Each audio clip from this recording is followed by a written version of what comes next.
Chavita, comenzamos Cultivando 22 con un tema bien interesante. Buenísimo. La energía nuclear. ¿Cuáles son los mitos de la energía nuclear? ¿Por qué no se construyen más plantas nucleares? ¿Por qué tiene tanto miedo la gente en la energía nuclear? ¿Y qué tan cierto es ese mito? Sí, una energía que prometía tanto, digamos, en los años 50, 60, me parece que es cuando estuvo como el boom grande. Y que pues la verdad es que hasta ese tipo de tecnología hasta ha generado personajes, digamos, como los X-Men, de tanto mito que existe alrededor de ella, ¿no? Y pues bueno, está acompañándonos un amigo nuestro, pero pues mucho más cercano a ti. Estaría buenísimo que lo presentara, James. Tengo el gusto de presentar a un gran amigo mío y del Cultivando. Su nombre es Víctor González Orozco. Él es ingeniero eléctrico, tiene una maestría en administración energética, lleva más de 10 años de experiencia en el sector eléctrico y actualmente es encargado de operaciones de una suministradora. Aparte fue en algún momento bajista de una banda nuestra y es Vic, bienvenido, ¿cómo estás? Muy buenas a los dos amigos del alma. Mucho gusto estar con ustedes en Cultivando, un placer grande estar con ustedes y platicar. Pues bueno, Vic, vamos a empezar a hablar del tema de la energía nuclear. Primero yo creo que hay que hablar de algunos pequeños antecedentes. ¿Cómo surge la energía nuclear? ¿Qué viste? O sea, ¿qué has visto de esto? Nosotros en México tenemos una planta que es Laguna Verde. Así es. ¿No? Que opera CFE. Pero bueno, pues la energía nuclear creo que empieza con un tema de átomos. Y bueno, tú que eres ingeniero, adelante, por favor.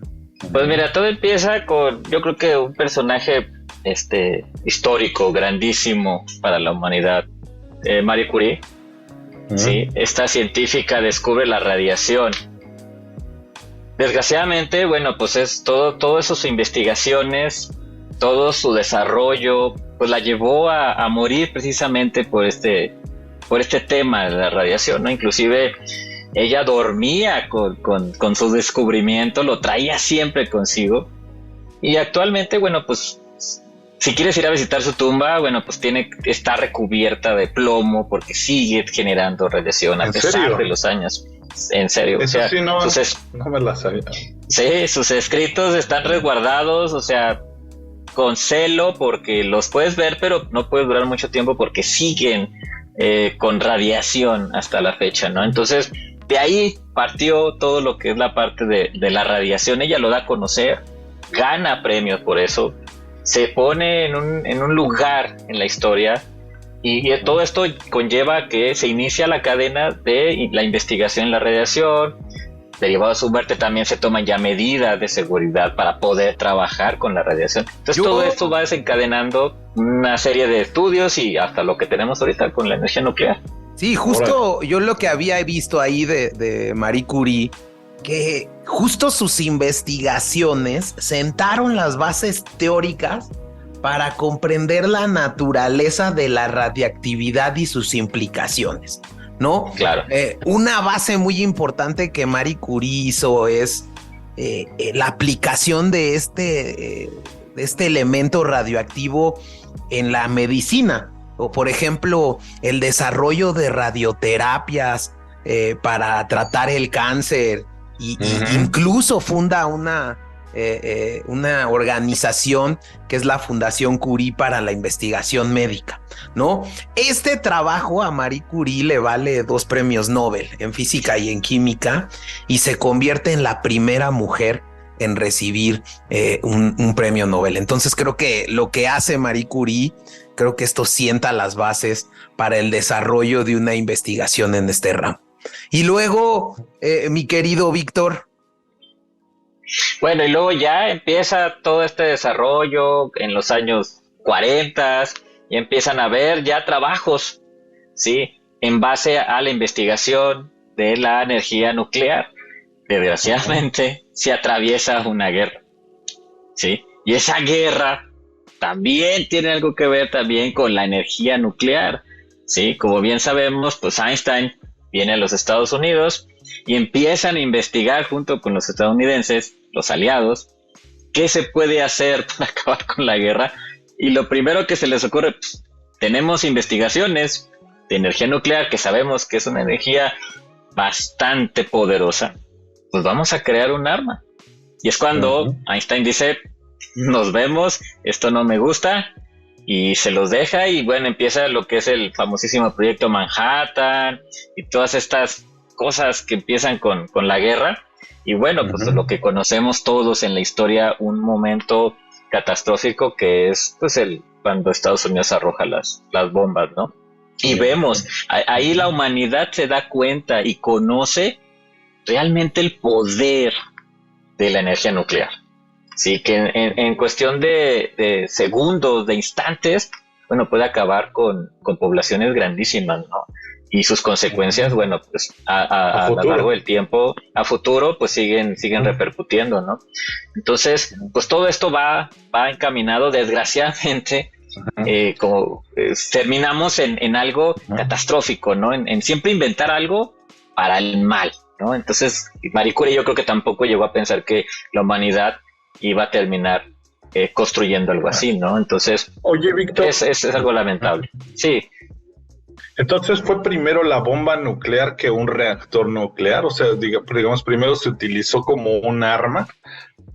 Sí. Y ahí sí. Otra cosa también, Einstein decía, bueno, yo había escuchado que él decía que no era posible una bomba, pero yo imagino que él sabía que sí, simplemente, no sé, como dices, no se quiso meter, ¿verdad? Sí, no, inclusive, bueno. De esas tantas teorías que a veces conocemos y vemos, pues dicen que cuando Einstein descubrió realmente lo que se podía hacer con ese tipo de energía, fue cuando dijo, ahí nos vemos, ¿no? Yo no voy a participar en esto porque, pues, o sea, se supone que creamos cosas para poder trascender. Híjole, creo que eso ya lo estoy escuchando con la inteligencia artificial, ¿no? Y es un tema también muy interesante. O sea, no sé por qué, pero espero que la película de Terminator 2 jamás llegue, porque que Skynet venga y nos estamos a una nada de o sea, desgraciadamente desconozco, pero espero que el Pentágono no use Windows en sus computadoras, porque si no, imagínate, o sea, que a alguien se le ocurra, voy a poner algo ahí y no. Y bien interesante esto que tocas y se los recomendamos. Leer el tema del proyecto Manhattan, que fue este proyecto de investigación y desarrollo. Creo que fue uno de los grandes corazones en la Segunda Guerra Mundial por Estados Unidos, ¿no? Y tenía el objetivo principal, este proyecto, de construir la primera bomba nuclear. Creo que hay una serie o una película de Oppenheimer al respecto, ¿no? Sí, fíjate que da muy bien Cultivando, porque creo que este mes se va a estrenar por ahí la película de Oppenheimer. Entonces, híjole, ¿sí? Yo creo que sí, entonces yo creo que va a ser un muy buen complemento de Cultivando, culminar con esa parte de la película, ¿no? Y aparte, pues, sin olvidar la serie de Chernobyl, que, híjole, serie con toda la extensión de la palabra. Pero ya llegaremos a Chernobyl, pero digamos, termina esta era en donde, como bien vemos y como bien lo recalca Chavita, el hombre primero diseña una bomba nuclear. Se ve la repercusión porque Estados Unidos durante la Segunda Guerra tira 2 bombas nucleares en Hiroshima y Nagasaki y provoca una gran masacre. Y bueno, pues a partir de ahí creo que empieza la investigación y el desarrollo para generar energía nuclear, pero más bien para fines civiles, para fines pacíficos. Y eso es lo que genera este primer esta primera idea de utilizar la energía nuclear en un reactor para generar electricidad. Sí, así es, más o menos como en los 50, como en los 50 empiezan ya a ver un desarrollo más pacífico para la energía nuclear, y es cuando ya se empiezan a ver todos estos tipos, los tratados entre los países. Ok, vamos a utilizar la energía nuclear para fines civiles, para poder generar, ya vimos la magnitud de energía que libera un átomo, entonces vamos a utilizarlo para el bien de la humanidad. Entonces en los años 50 empiezan las construcciones de los primeros reactores y empiezan a hacer pruebas, ¿sí?, de cómo echar a andar esta energía nuclear, ¿sí?, para poder crear energía eléctrica. Me imagino que también el precio de esos recursos en ese entonces no era tan grande al no ser populares o sea, me imagino que antes decías, pues toma el uranio, ¿para qué me sirve? Y que podía ser extraído muchísimo más barato, ¿no? Sí, claro, pues es que ante el desconocimiento de muchas cosas, pues dejas, o sea, llévetelo, pues yo no le tengo uso, para mí no me sirve de nada. Si a ti te sirve, pues adelante, ¿no? Es como todo, o sea, empiezan a ver que es un combustible para poder generar energía, pues ahora sí ya empiezan a ver la magnitud del costo, y bueno, también yo creo que es un tema que vamos a tratar, el costo del combustible, el costo de las plantas. Entonces, aquí el dato es que en los 50 se empieza a las primeras plantas de energía nuclear. Y de hecho, la primera planta de energía nuclear se desarrolla en la Unión Soviética, y es esta planta de Obninsk, que creo que vale la pena recalcar que la Guerra Fría empieza, hay una carrera armamentística, si bien y bueno, inicia la Unión Soviética con esta primera planta. Sí, así es.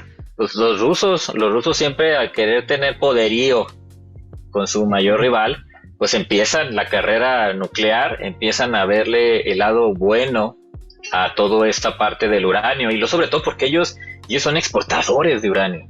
Ellos tienen cantidades enormes de ese combustible, entonces pues vamos a utilizarlo, ¿no? Entonces crean las primeras plantas nucleares en lo que es la Unión Soviética, ahora que ya no existe, pero es Rusia.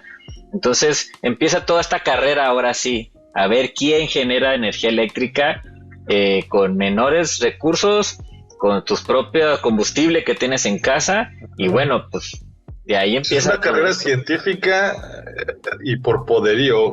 Eso está muy interesante, claro. Como justo esas ambiciones, ¿no?, de poder. Y como lo habíamos visto, pues al primo incómodo, pónganse a pensar qué pensarían, o digamos, yo les pido a los oyentes, ¿qué pensarían si mañana el gobierno de su país determina que les pongan una planta nuclear a 500 metros de su casa?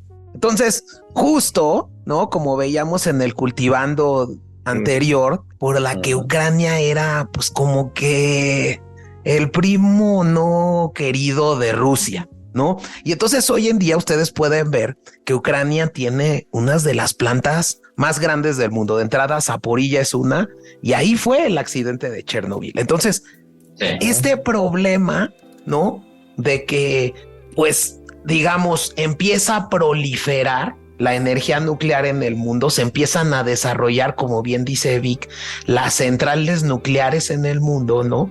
Pero bueno, para desarrollar una planta nuclear, pues es un proceso complicado. Y ahí sí te pediría que nos explicaras, Vic, cómo o qué hace o cómo se produce electricidad a través de un compuesto nuclear, ¿no? Porque realmente habría gente que se imagina a los Simpsons, ¿no? Cuando sale el compuesto radioactivo, ¿no? Sí, exacto. Que se la ventan en el supermercado y todo eso. Bueno, ¿cómo se genera a partir del uranio? Bueno, entonces lo que pasa es que aquí el uranio es bombardeado en el reactor nuclear. Entonces estos átomos de uranio son bombardeados por neutrones. Entonces estos, al ser bombardeados, empiezan a generar calor. Ese calentamiento se usa para, en una torre, se calienta el vapor. Entonces ese vapor es el que mueve la turbina. Así, muy a grandes rasgos. Es algo simpático que yo he escuchado, que una central nuclear en sí es una máquina de vapor.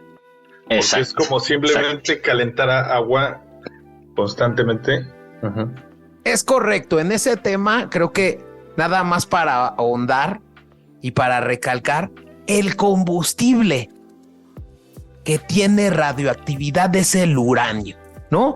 Lo que veíamos antes de entrar es el uranio, que tiene que tener un procedimiento de ser enriquecido, ¿no? Que esto es a través de un proceso que creo que es costosísimo, ¿no? Sí. De centrifugación. El uranio se enriquece, ¿no? Para hacerse uranio 235. Y ese es el elemento que a través de estos bombardeos de electrones, de neutrones, de neutrones, genera calor. El calor calienta agua que se vuelve vapor y ese vapor mueve la turbina. Exacto. Uh-huh. Así es, a grandes rasgos, así es, exactamente. Y claro, ya lo que conlleva es que este reactor tiene un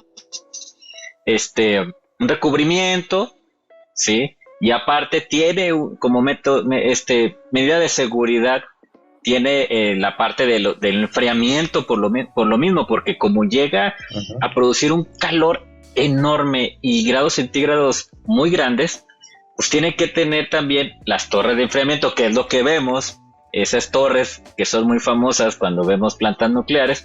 Entonces tiene ese sistema de enfriamiento que hace que el calor esté a cierta temperatura y pueda producir uh-huh. vapor, y esto echa a andar la turbina, ¿no?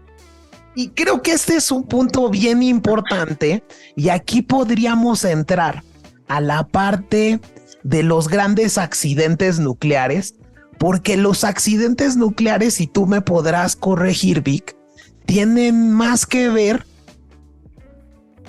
con que el sistema de enfriamiento del reactor dejó de funcionar, más que si se abrió, se fusionó el núcleo, sí. o alguien lo haya bombardeado. Más bien esa es la estrategia, el corte al suministro de electricidad del sistema de enfriamiento, lo que provoca es que el núcleo se caliente más. Exacto. Y la coraza que lo cubre, ¿no? Se derrite. Uh-huh. Y eso, exactamente. Creo que, no sé, en algún momento en el diplomado que tomé sobre energía, decían que más o menos el uranio, si no está, alcanza a los 3000 grados centígrados. Y entonces que ahí se vuelve que se llama el elemento corio, ¿no? Que es el último de la tabla periódica.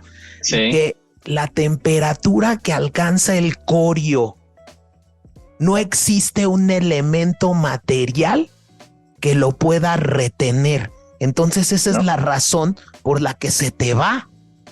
Exacto. O sea, es esto que estábamos hablando de que esta coraza que recubre el reactor, elemento, tiene, como todo elemento en la tabla periódica, tiene cierto límite para su calentamiento, ¿sale? Entonces, el hormigón. Entonces, si este hormigón llega a su punto de quiebre por temperatura, que el uranio lo alcanza y lo rebasa, entonces hace pues lo que vemos, ¿no? El desastre en Chernobyl, que eso pasó. Realmente eso pasó en Chernobyl. El sistema de enfriamiento se vio rebasado y no funcionó como debiera. Entonces hizo que el uranio llegara precisamente a este último elemento que tú dices de la tabla periódica, se calentó más de lo debido, el hormigón se empezó a derretir. ¿Y qué pasó? Empezó a liberar energía, empezó a liberar radiación, que esto lo que vemos, que la famosa nube que ellos comentan de que oye, se vio una nube y así como que se sentía raro el clima, y esta nube de dónde, precisamente era radiación, era energía radiactiva que estaba liberando el uranio del calentamiento que ya no lo pudieron enfriar. Entonces, ¿qué pasó? Se empezó a derretir. Entonces, todo yo creo que mucha gente, y lo pueden investigar, la famosa pata de elefante. Esta pata que se sigue derritiendo, que es el lugar más peligroso del mundo, y más radiactivo del mundo, esta pata de elefante, que sigue siendo la parte del hormigón fusionado con elementos de uranio, donde sigue teniendo bastantes cantidades de radiación. Entonces, no hay elemento que pueda soportar tanta cantidad de calor. Entonces se derrite. Entonces, realmente los accidentes han sido por ese, digamos que el sistema de enfriamiento es el hígado en un cuerpo, ¿no? Te falla el hígado y falla el corazón, te empieza a fallar los riñones, todo te empieza a fallar, empiezas a colapsar. Entonces, realmente así pudiéramos ver el sistema de enfriamiento en un reactor, ¿no? Que es el hígado de nuestro cuerpo. Entonces, si no existe, si no está, si falla, empieza a colapsarse todo, ¿no? Pero esto se colapsa en, ¿qué te gusta? 5, 10 minutos, en un poco, muy poco tiempo. Okay. En minutos, porque es, como decía Jaime, es tanta la temperatura que alcanza más de los 3000 grados centígrados que empieza a derretir todo. Entonces, al derretir el hormigón, que es la protección, la coraza que protege esta energía del uranio, pues empieza a salir. Por eso, los que ya hayan visto la serie, y yo creo que pues, podemos hacer uno que otro spoiler, porque pues, ya tiene bastante tiempo en streaming, la parte de arriba del reactor, sí, esta parte que cubría el reactor, pues explota, o sea, sale volando. O sea, no tanto explotó, sino liberó la energía. Es como una olla de vapor. Así de sencillo.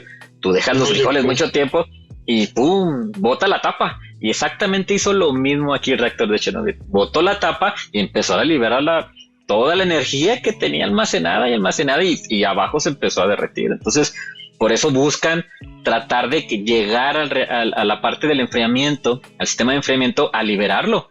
¿Por qué? Porque por eso las plantas nucleares están cerca del mar.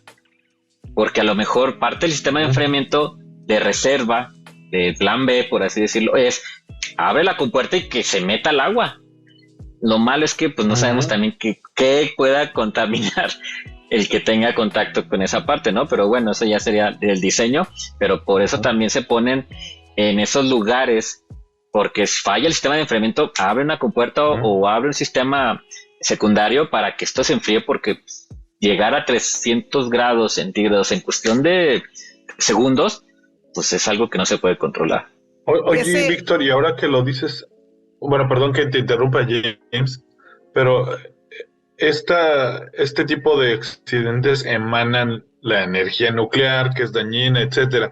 Pero ¿qué tanto riesgo hay de una verdadera explosión de así tipo bomba? ¿Eso no puede suceder o sí en este tipo de reacciones?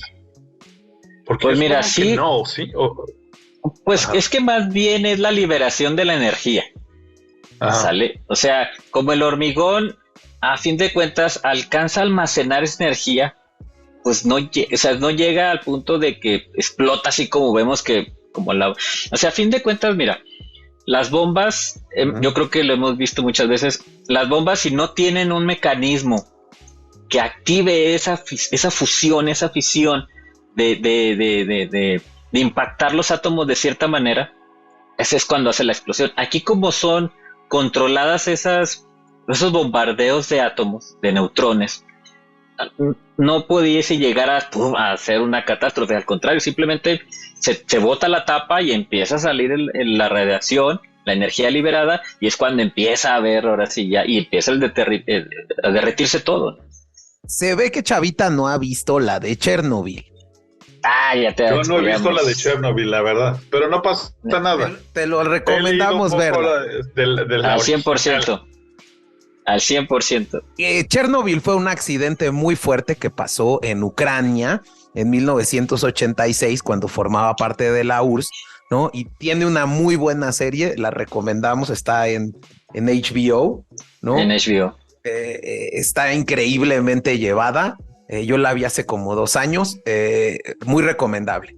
Pero resulta que también hubo un caso de un accidente nuclear en Estados Unidos, el famoso Three Mile Island, que fue en 1979. ¿De qué se trató ese accidente, Vic? Pues también fue una falla en los equipos. Sí, una falla, parece ser que fue una falla en la subestación también. Sí, en los servicios, se le llaman servicios propios. ¿Y qué son estos servicios propios? Bueno, pues son los servicios meramente que necesita la planta, su electricidad propia, precisamente para producir electricidad, ¿sí? Entonces, al fallar su subestación, empieza la cascada. Entonces, si no hay luz en la planta, ¿cómo funciona el sistema? Los sistemas de seguridad. Entonces, esto también es llevado a que pues tienen que tener respaldos. También, yo creo que a partir de los accidentes, bueno, se empiezan a hacer las renovaciones en las normas de seguridad. Y todo esto fue precisamente igual. Fue un error en los equipos, ¿sí? Y esto ya fue combinado con la operación. Entonces, si tú no puedes enfriar, si tú no puedes operar bien la planta, empieza la cascada de fallas, entonces una falla te lleva a otra y desencadena otra y lo bueno que aquí no fue tanto como Chernobyl, no se liberó tanta radiación como Chernobyl, pero volvemos a lo mismo, o sea, la gente tiene miedo. ¿Por qué? Porque te acuerdas de Chernobyl, fue lo más catastrófico. Entonces que te digan, oye, hay una falla en una planta nuclear, ay caramba, te imaginas que lo peor, o sea, que vas a dejar de existir, ¿no? Entonces, realmente aquí fue una falla operativa en su subestación y hizo la cascada de fallas. Y el tercer accidente, que creo que también es un accidente que deriva de un desastre natural, porque fue cuando fue el terremoto y luego el tsunami en Japón, ¿no? Fue Fukushima en 2011, ¿no, Vic?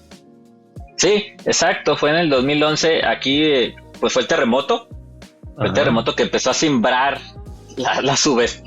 toda la planta nuclear. Entonces, al ver que ya estaba todo en orden después del terremoto, pues nunca pensaron que al estar cerca también, o a lo mejor sí lo tenían contemplado, al estar cerca del mar, pues qué es lo que sigue después de un terremoto acuático. Bueno, pues sigue un tsunami, ¿no? Entonces aquí arrasó el agua, se metió hasta el reactor. Aquí realmente estuvo bien y mal esa parte. ¿Por qué? Porque es agua. Entonces, si hubiera hecho una fusión, ¿sí? Como Chernobyl, pues el agua lo enfría en automático. Aquí el problema es que el agua del mar tuvo contacto, ¿sí? Con la parte radiactiva del uranio.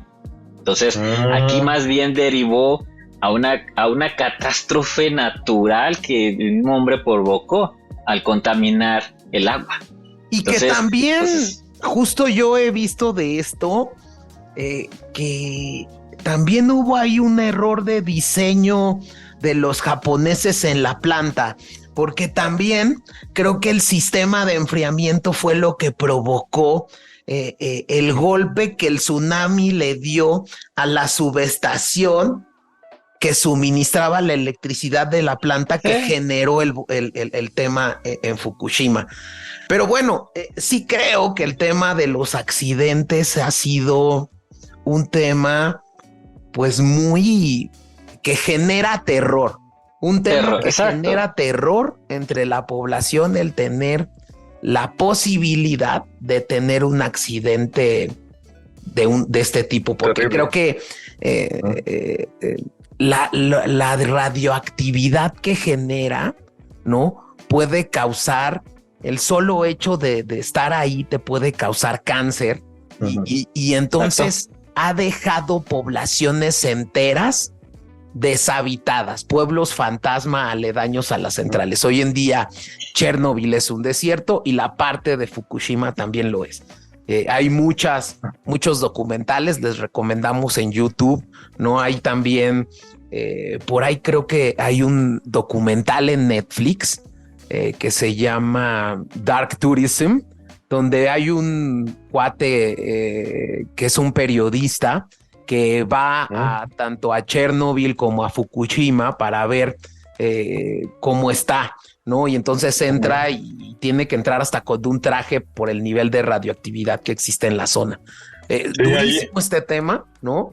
Creo que este es un primer punto. Hoy en día también creo que el tema del uranio es un tema que incluso hay tratados internacionales sobre este punto, sobre el manejo del uranio, quién puede producir uranio, y esto ha generado una alza en el costo del uranio. Y como punto número 2, y bueno, no obstante, el alza en el costo del uranio también implica una dificultad en la obtención, ¿no, Vic? Yo creo que más que obtenerlo, el enriquecerlo, ¿no? No todos pueden hacer ese proceso secundario que es el que lo hace funcionar, ¿no? Sí, o sea, para poderlo enriquecer y sacarle provecho al uranio como tal, pues sí lleva un proceso, y simplemente como dice Jaime, ¿no? Es difícil ya poder, o sea, no puedes comercializar uranio así como si fueran papitas. ¿Por qué? Porque este tratado simplemente cuida esos detalles. A ver, ¿qué país va a producir energía nuclear, no? ¿Realmente va a producir energía nuclear?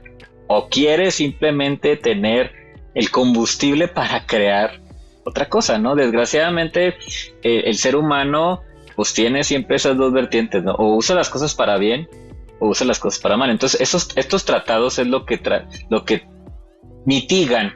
Sí, a ver, ¿quién? Rusia es el mayor exportador. Ay, caray, pero Rusia siempre tiene pleitos con Estados Unidos. Entonces, cuidan esa parte de, a ver, ruso, ¿a quién se lo vas a vender? ¿Por qué se lo vas a vender? ¿Derivado a qué se lo vas a vender, no? Entonces, igual China, Canadá, todos esos países, pues cuidan realmente ese combustible, porque pues puede ser usado también, como lo vimos en un inicio, pues para hacer una bomba. O sea, exacto, para poder tenerlo guardadito de que, recibí tantas barras, ¿no? De uranio. Pues ¿cómo ves si el 10% lo usamos para armamento, ¿no? Entonces, ese es el temor con el uranio. Y ahora también hay que decir que hay países que tienen acceso a depósitos de uranio.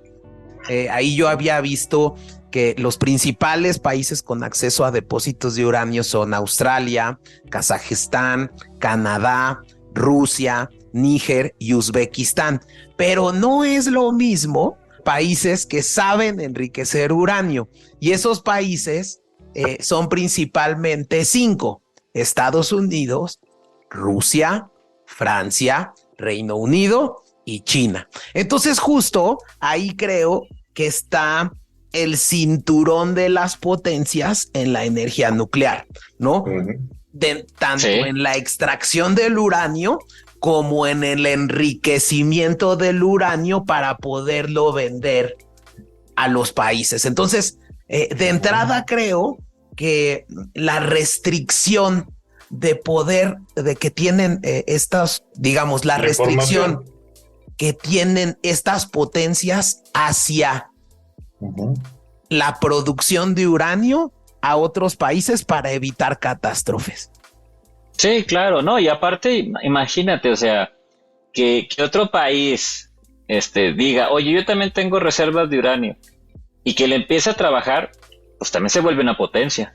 Y se vuelve un puntito amarillo de decir, supongamos ejemplo, México, descubrimos uranio y vamos a trabajarlo.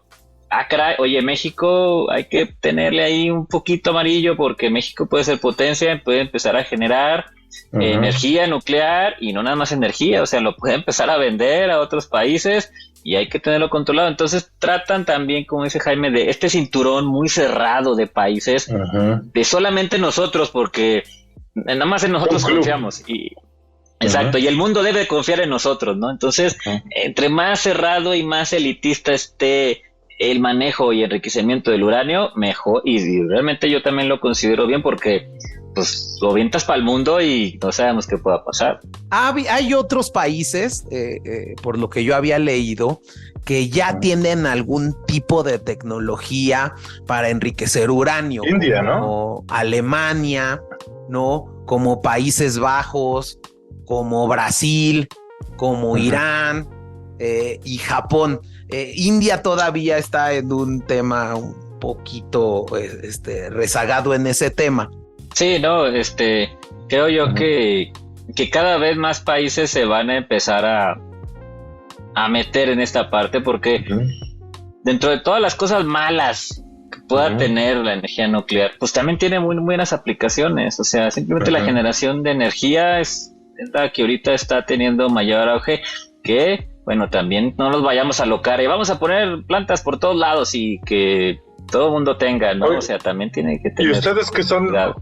que están en tanto en la energía, ¿cuánto cuesta producir energía con una planta nuclear versus los demás tipos de energía, gas, no sé, Eso solar? es un punto muy importante. Importante, los costos, bueno. De entrada, chava, construir una planta nuclear es mucho dinero. O sea, es una cantidad estratosférica de millones de dólares. Y sobre todo el terreno que necesitas. Sí, el terreno que necesitas y los estudios que debes de llevar. O simplemente pues no lo vas a poner en un lugar donde haya terremotos porque olvídate, ¿verdad? Tiene que estar cerca del mar, del océano. Construir pues toda esta capa de hormigón. Así que no es nada barato. Y bueno, empezar a ver los costos del combustible que es el uranio, en cuánto te lo van a vender, quién te lo va a vender, y cumplir con todas las normas, no nada más de tu país, sino internacionales para poder tener uranio enriquecido. Ya cuando tienes todo esto, bueno, pues sí es barato porque pues nada más bombardeas, ya teniendo el reactor, que es lo mejor, lo más caro, y sistemas y todo, pues ya empieza a bombardear y empieza a generar solito. No necesitas nada, sino nada más bombardearlo, dispararle, bombardearlo y el uranio hace su chamba sola, ¿no? Entonces, ya cuando tienes toda la planta como tal, pues sí es relativamente barata. El detalle es que pues se te acaba el combustible y es donde empieza los problemas. ¿Quién te lo ofrece? Exacto, ¿quién te lo ofrece y a qué costo te lo van a ofrecer? Porque el manejo de uranio también conlleva riesgos y todo eso pues el cliente lo termina pagando, ¿no? Entonces la planta termina pagando. Está muy interesante, sí, otra vez. Y ahora, ahí te va algo bien real. Creo que a partir de Chernobyl y de este mito que empezó a mover y este miedo que empezó a generar el accidente nuclear, la realidad es que se dejó de llevar a cabo desarrollo e investigación sobre una planta nuclear. Y hay muchos expertos y te lo pueden decir muchos ingenieros, Vic no me podrá mentir, el desarrollo y la tecnología de una planta nuclear no ha variado en los últimos 50 años. No, sigue siendo la misma, la misma. O sea, a partir de Chernobyl, sí hubo ajustes en los sistemas de seguridad, ¿sale? En la operación como tal. Pero ya que hayan desarrollado un nuevo sistema, un nuevo reactor, como si fuera una planta térmica de un ciclo combinado, chaval, una de gas, que ya hay nuevos generadores que ya son más eficientes y cada año hay nuevas tecnologías y mayores eficiencias y o sea, todo esto va cambiando. Pero como dice Jaime, con la energía nuclear se ha quedado estancada. ¿Por qué? Por ese miedo, por ese temor, porque... No, y también la restricción del acceso a esa información, ¿no? Porque y la restricción del acceso a materiales, ¿no? Para la construcción. Entonces, todo eso te lleva a decir que la construcción de una planta nuclear oscila entre los 14,000 millones, ¿no? Y hasta puede llegar a los 35,000 millones de dólares. Fíjate. ¿No? Y que también es lo que lo aumenta, es justo ese saber. O sea, no puedes contratar a cualquier persona. Me imagino que son empresas muy del estado americano, del estado ruso. Te venden al precio que quieren. Y quítate de eso, chavita. Yo te diría, a lo mejor, tengo el dinero de los 20,000 millones de dólares y le meto para la planta, ¿no? El gran problema es que los accidentes nucleares que generan estas plantas, y se ha documentado, ¿no? Generan destrucciones de miles de millones de dólares. O sea, ciudades completas, Chernobyl. Consecuencias enormes, entonces. Entonces, hoy en día, la inversión que ha hecho Japón con Fukushima es de miles de millones de dólares. Y entonces, esos riesgos que implica, creo que genera que haya una regulación tan grande, no solo nacional, sino internacional, que hace que puedas echar a andar tu planta nuclear. Entonces, creo que eso es lo más complicado. Sí, no, el tratar de poder complementar todo esto que tú dices, de tenerlo siempre al 100, ¿sí? La regulación, los aspectos técnicos, la parte de seguridad, el combustible, el terreno, el país, o sea, es un mar de cosas que tienes que llenar, la burocracia que tienes que poder pasar para poder tener una planta, a lo mejor chiquita, así como Laguna Verde. O sea, todo lo que tuvo, lo que conllevó ponerla. Y justo creo que ese es un punto muy importante que ha visto Estados Unidos al respecto, porque de hecho, y lo pueden buscar ustedes, ¿no? Los reactores nucleares Estados Unidos los tenía planeados que tenían una duración y una vida útil de 40 años y están llegando a cumplir ya esos 40 años, y lo que te está teniendo que hacer los organismos internacionales es extender su vida útil, ¿no? A través de diversas técnicas, y van a seguir, pero realmente la construcción de un reactor no es negocio porque tarda muchísimo en entrar en operación. De entrada hay un costo de inversión muy grande, y la segunda es la regulación que tienes que cumplir para la entrada en operación. Lo veía antes de entrar al Cultivando, que actualmente una de las plantas de los reactores nucleares más nuevos es uno que está en China, la central nuclear de Sanmen.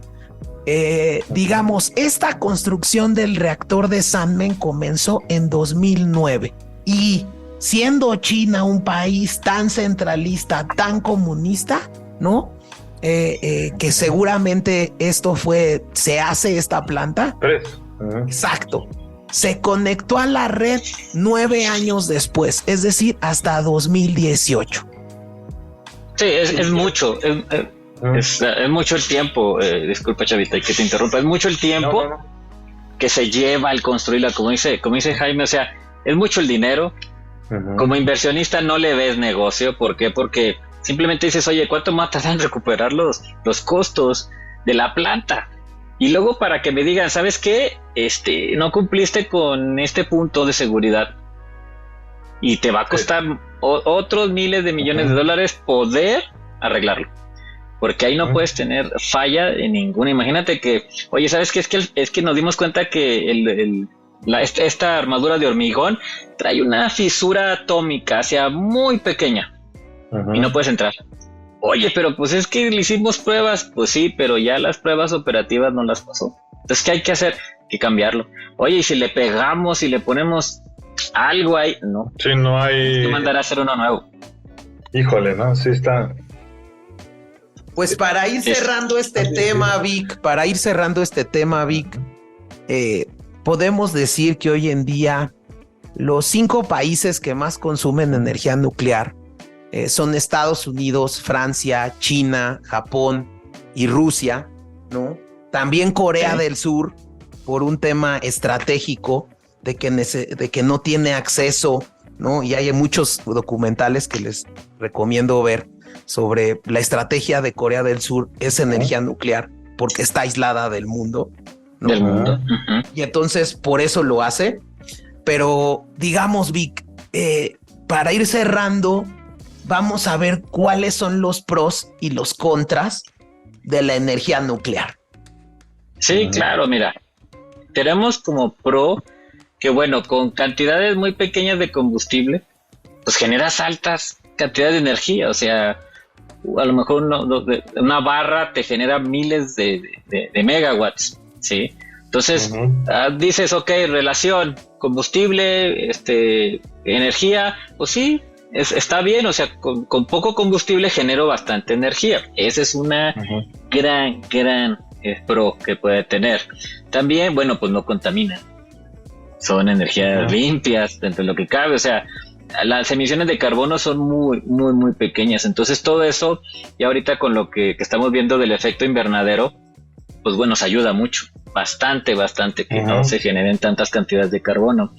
Y bueno, pues la energía nuclear pues siempre es constante, ¿no? Es lo que le llamamos energía firme, en la parte de electricidad, ¿no? Es una energía que puede siempre estar constante todo el día, toda la noche, no descansa. Entonces esos son unos muy buenos pros que yo veo, sí, que puede tener la energía, sobre todo la parte del carbono, pero tampoco podemos alocarnos diciendo, pues es que como son energías que no generan tanto cambio climático ni tanto efecto invernadero, vamos a ponerla. No, espérate tantito, o sea, eso ya es otro tema que también hay que tocar esa parte, ¿no? De que no nada más es poner por poner, o sea, hay que tener un control también en lo que consumimos. ¿Sale? Eso para mí esos serían unos muy buenos pros, sobre todo en la parte del combustible, ¿no? Sí, y bueno, como contras, híjole, pues lo que siempre hemos visto, y yo creo que todos los que hemos visto Los Simpson lo han visto, los desechos radioactivos, ¿no? ¿Qué se hace ya con el uranio? Que ya no es posible seguirlo atacando con estos neutrones. Bueno, ¿qué se hace? Bueno, pues vamos a almacenarlo porque pues no lo podemos destruir.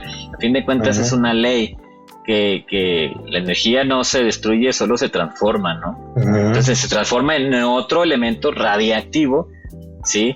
Que te tarda miles de años, ¿no? En miles de años en poderse deshacer. O sea, aproximadamente 1,000,000. 1,000,000 de años, no, bueno, pues. No, pues no nos va a tocar a muchos. Entonces, eso es la parte de los contras, ¿no? ¿Qué hacemos con los residuos de combustible que ya no nos sirven para poder hacer otra cosa, ¿no? Poder generar energía de otra manera, o precisamente retomamos poquito lo anterior. Como se ha detenido esta parte de la investigación en desarrollo nuclear, en energía nuclear, pues ya está muy en pañales esa parte de que, bueno, ¿qué hacemos con el uranio que ya no nos sirve como el primer elemento, ¿no? Pero sigue generando radiación. Entonces, convertir esa radiación en volver a energía, pues todavía no se tiene muy poco conocimiento en esa parte, ¿no? Los accidentes nucleares que estuvimos viendo ahorita, o sea, otro contra, o sea, no es fácil conllevar de que te avisen de que tiene un problema la planta nuclear y lo primero que piensas es que va a explotar, ¿sí? Y bueno, pues la poca información en tecnología nuclear, pues también es un problema que se tiene, ¿no? O sea, al no tener información que te ayude a saber cómo le puedes sacar más provecho, pues también es un gran contra, ¿no? Que no avance esto, que se haya detenido, o que dé pasos muy pequeños, pues también es un contra que yo veo en la parte de la energía nuclear. Es como un círculo raro, tener acceso a este recurso y a la información de cómo utilizarlo como país, digamos, independiente a este círculo o club de países que lo tienen, pero también también se restringe este acceso por seguridad. Entonces yo creo que esta tecnología está en un círculo raro en el que no le impide pues crecer, porque no le puedes soltar este tipo de información a cualquier persona, pero también si lo soltaras y todos tuvieran buenas intenciones, tendríamos pues quizá un planeta más limpio, ¿no? Es un poco rara la onda. Ajá. Sí, de hecho, o sea, es que desgraciadamente el panteón está lleno de buenas intenciones, ¿no? Entonces, soltarle esa información al vecino, pues no sabes cómo lo vaya a utilizar.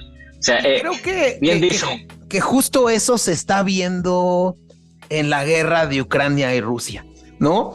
El tema creo que yo lo sumaría a un contra, ¿cómo puede ser utilizada una planta nuclear como un arma en guerra?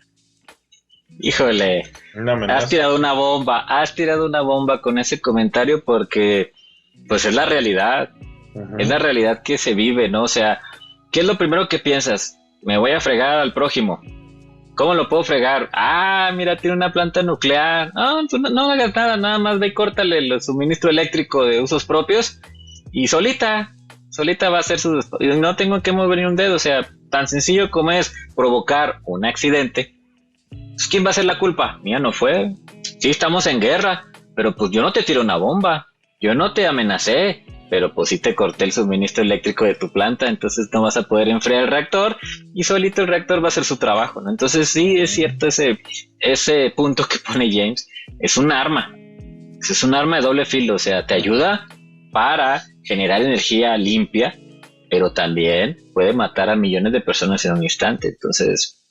Era Híjole. como el ejemplo que tú me ponías del avión, Víctor, que te había dicho. Ah, sí, hay un ejemplo muy bueno, chavita, y se los quiero compartir. Yo antes tenía temor, me daba mucho miedo volar.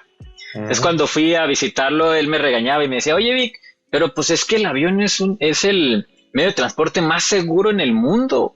O sea, miles de personas lo usan y yo le decía, sí, estoy de acuerdo, es el transporte más seguro del mundo, pero cuando se cae, se mueren todos. O sea, no es lo mismo que vayas tú en un camión, en un autobús, en un carro. O sea, te puedes voltear y ¡ay! El Vic se salvó. Y todos los demás se murieron. Y acá no, acá el Vic ni nadie se salva. Entonces es lo mismo con una planta nuclear. O sea, es muy segura, tiene elementos de seguridad así a detalle, microscópicos, milimétricos. Pero cuando fallan esas cosas, a todos se mueren, o a todos nos afecta, o sea, no necesariamente no hay cómo librarse, las películas, ¿no?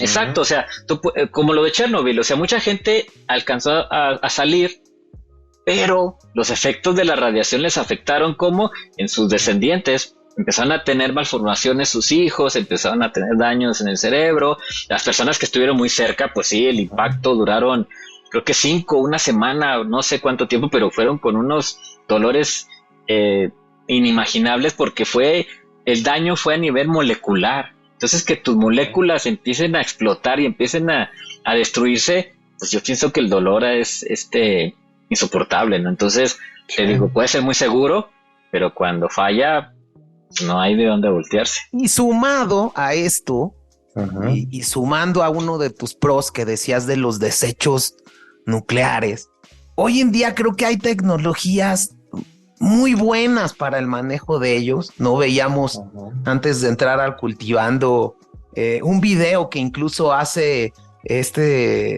youtuber Johnny Harris, chavita, sobre el tema, un debate sobre el tema de energía nuclear, donde como que quiere vender el tema de los pros de la energía nuclear, ¿no? Sí, es un poco pro state también. Bastante. Que incluso señala que tener una planta al lado te causa menos que tener así que hablar por tu teléfono, una cosa así.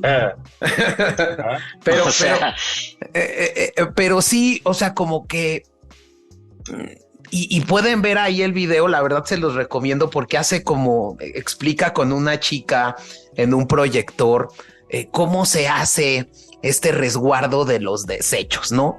Y creo que es algo impresionante y que países en el mundo están intentando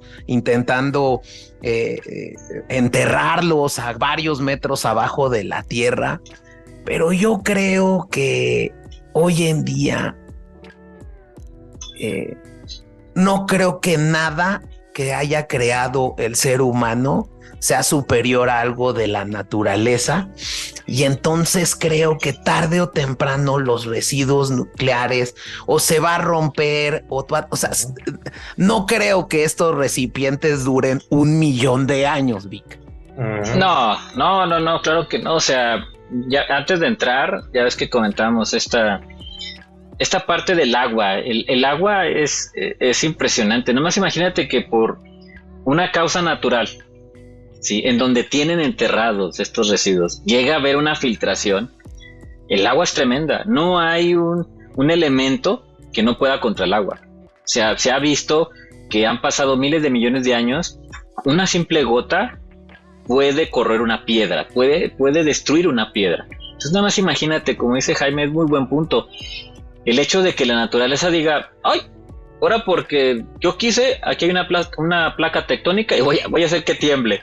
En un lugar donde nunca tiembla, como ha pasado en el norte del país, que han sentido temblores en lugares donde no había antes. Nada más imagínate que se mueva la tierra y que se fracture. Yo creo que ha de ser recipientes con hormigón, que se fracture olvídate, empieza a contaminar mantos acuíferos, empieza a contaminar la tierra y eso se lleva, se va. Entonces, no hay tecnología que pueda contra la naturaleza, como dice Jaime. Entonces, por mucha tecnología que puedan tener para poder resguardar estos residuos y protegerlos, esas personas que los protegieron ahorita ya no van a existir en 50 años, ¿no? Y no sabemos. Y ahora que lo dices, entonces por eso estamos tan limitados en donde poner una planta nuclear, porque estamos entre 3 placas. O sea, no se, en México yo creo que debe de ser muy limitado el espacio en donde puede entrar una Sí, planta. claro.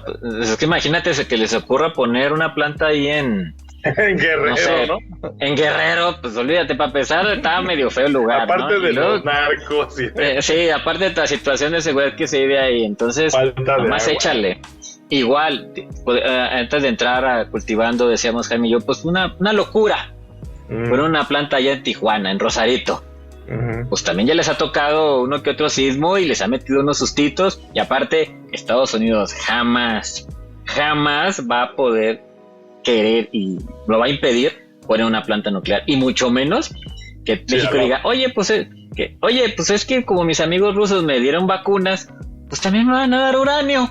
Ah, órale, ¿qué más sigue? ¿No quieres que crucen por Estados Unidos el uranio y sin problemas? Entonces, claro que una planta nuclear ayudaría mucho en el sistema de Baja California, ¿sí? Pero tampoco podemos descuidar que, pues desgraciadamente, hay situaciones de seguridad y de diplomacia que no van a dejar que se ponga una planta ahí.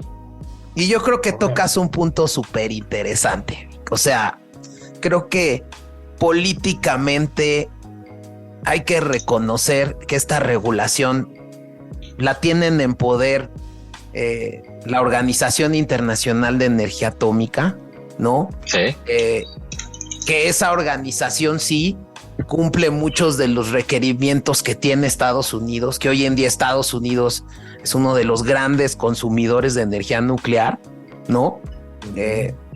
Y que hoy en día todo mundo está subsumido a la regulación internacional que han impuesto los gringos. De hecho, justo el tema de ampliar la vida útil, pues lo promovieron los gringos ante esta organización. Pero bueno, para cerrar, ¿no? Mi Vic, pues primero te quiero agradecer muchísimo el haber venido a Cultivando. La verdad ya hacía falta que estuvieras aquí como ideólogo, ¿no? Sabes que te aprecio muchísimo y que no va a ser el último Cultivando, porque también sabe mucho de bajos eléctricos y de gear. Entonces ya nos estamos tardando con el de instrumentos, ya se los debemos. Tenemos ahí un invitado que también va a estar con Víctor, que también está interesante y todavía no confirma, pero que quede de sorpresa para los escuchas, ¿no, James? Sí, buenísimo. Oye, Vic, pues para cerrar el Cultivando, como no podemos poner música ya después por temas de derechos de autor, pero sí que les recomiendes a los escuchas una rola o un disco de tu gusto musical, que yo sé que es muy bueno. Bueno, primeramente, muchas gracias a los dos, a Chava, a ti, Jaime, por la invitación. Estoy más que complacido de poder platicar con ustedes esta charla, ¿no? Y yo creo que da para más, da para mucho más todo esto y puede llegar a otros temas. Un disco, híjole, pues yo soy muy fan de Caifanes. Tú lo sabes, Jaime, o sea, soy fan de esa época. Pero fíjate que me gustaría recomendarles no tanto un disco como tal, sino una época, ¿sí? A mí me tocaron los 90s en su apogeo, y esos 90s trajeron algo que se llama Eurodance. Entonces estoy fascinadísimo con el Eurodance. Entonces si pueden escuchar todo ese Eurodance que venía precisamente de Europa, de Alemania, que es uno de los exponentes para mí mayores fue Scatman, Snap, Technotronic, toda esa parte de los 90 de Eurodance, súper recomendable. Y yo creo que que somos de esta generación de los 90, los va a hacer vibrar y recordar aquellas tardeadas en las discos, porque antes eran discotecas, Entonces, pues, exacto, entonces súper recomendable. Yo les recomiendo que se echen un clavado en la parte del Eurodance de los 90s, todo lo que nos mandó Europa es una joya, ¿no? En la música, sobre todo en los sintetizadores. Y justo este 8 de julio me toca el Rave the Planet en Alemania, que es como una especie de Love Parade 2.0. Y bueno, siendo como Alemania la cuna de esta onda techno, creo que vale la pena ver si puedo mandar algunas fotos a Cultivando. Estaría buenísimo también hacer algún especial de esa onda. Sí, Chavita. Pero, oye, pero ¿alguna conclusión tuya, Chavita, del Cultivando? Pues justo, me quedo más bien con dudas. Ahí yo preguntaría ¿qué tanto va a proliferar este tipo de tecnología energética, la nuclear, siendo tan restringida tanto por intereses, digamos, de poder de las naciones, como por este peligro inminente que siempre tienes, que podría ser la más verde de todas las energías, independientemente de que utilice este tipo de desechos o de materiales peligrosos? Pero pues bueno, creo que es muy difícil justo hacer crecer una tecnología que conlleva tanto riesgo y pues tantos intereses. El futuro creo que está bastante incierto. Me gustaría que continuara, pero pues no lo sé. Ahí es más bien una pregunta, ¿no? Sí, yo la verdad, primero, como te había dicho, Viga, agradecerte. Y dos, creo que es muy importante el tema de la información. Lo hemos visto en el Cultivando, ¿no? También el tema de controlar esa información. Lo hemos visto también en el Cultivando, ¿no? Y el contar con y restringir una tecnología que tiene estas implicaciones en pros y en contras, creo que te vuelve una potencia, y por eso las grandes potencias dominan esta tecnología. Y bueno, pues muchas gracias. Vamos a escuchar el Eurodance, ¿no? El Eurodance de los 90. Había los mixes, los Dance Club 1, 2, 3. Exacto. Exacto, digo, buenísima esa época para mí, me recuerda muchas cosas. Y sí, ya para agradecerles nuevamente, muchas gracias por invitarme a este Cultivando. Yo estoy encantado, las veces que ustedes quieran yo estoy puesto. Y yo me gustaría cerrar con una reflexión, que es: la información es poder. Entonces, ¿quién quiere ese poder y quién lo va a soltar? Ahí está la situación, ¿no? Muchas gracias, Vic. No, gracias a ustedes. Igualmente, un abrazo.